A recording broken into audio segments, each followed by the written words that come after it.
آئیے نوجوانوں کے حوالے سے میں قرآن مقدس کی روشنی میں آپ کو سمجھانا چاہوں کہ اللہ رب العزت جل جلالہ نے نوجوان کو کیا چیز عطا فرمائی۔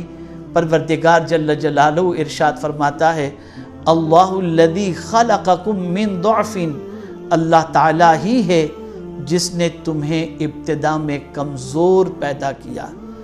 ہر انسان اپنی ابتدا پر غور کرے، اپنی پیدائش پر غور کرے، اپنے دنیا میں آنے کے وقت کے بارے میں غور کرے، اور دنیا میں جب وہ آیا تھا اس وقت اس کی سچویشن کیا تھی اس کے بارے میں غور کرنے کی کوشش کرے۔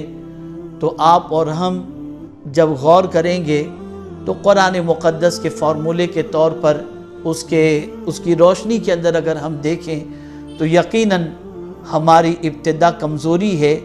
ہم جب اس فرش گیتی پر پیدا ہوئے تو ہمارا حال یہ تھا، اتنے کمزور کہ کوئی اٹھائے تو اٹھ جائیں، کوئی بٹھائے تو بیٹھ جائیں، کوئی لٹائے تو لیٹ جائیں، کوئی کھلائے تو کھا لیں، کوئی پہنائے تو پہن لیں۔ اتنے کمزور کہ ہمارا وجود، ہاتھ پیر آنکھ کان، ان ساری چیزوں کے ہمارے وجود میں ہونے کے باوجود بھی ہم اس کا استعمال کرنے کی طاقت نہیں رکھتے تھے۔ اتنے کمزور تھے، اتنے ناتواں تھے، اور ہماری ابتدا اس طریقے سے کمزوری کے ساتھ ہوئی۔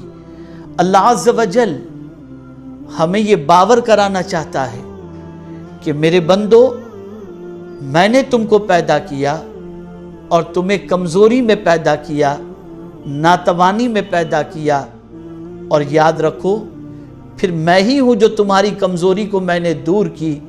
آہستہ آہستہ تم کھڑے رہنے کے قابل بنے، آہستہ آہستہ تم چلنے کے قابل بنے، آہستہ آہستہ کھانے کے قابل بنے، آہستہ آہستہ سمجھنے کے قابل بنے۔ پھر علم تمہارے پاس آتا گیا، وجود میں توانائی آتی گئی، اور پھر سچویشن یہ ہوئی کہ کل تک تم چل نہیں سکتے تھے، اب دوڑنے کی طاقت تمہارے اندر پیدا ہو گئی۔ کل تک کوئی چیز اٹھا نہیں سکتے تھے، آج من و وزن اٹھانے کی طاقت تمہارے اندر پیدا ہو گئی۔ کل تک بول نہیں سکتے تھے، اب تمہاری زبان کو قوت گویائی اور طاقت عطا کر دی گئی۔ تمہارے وجود کو یہ طاقت، یہ توانائی کس نے عطا فرمائی؟ تو میرا مولا قرآن مقدس میں ارشاد فرماتا ہے ثم جعل من بعد ضعف قوة، پھر عطا کی تمہیں کمزوری کے بعد قوت۔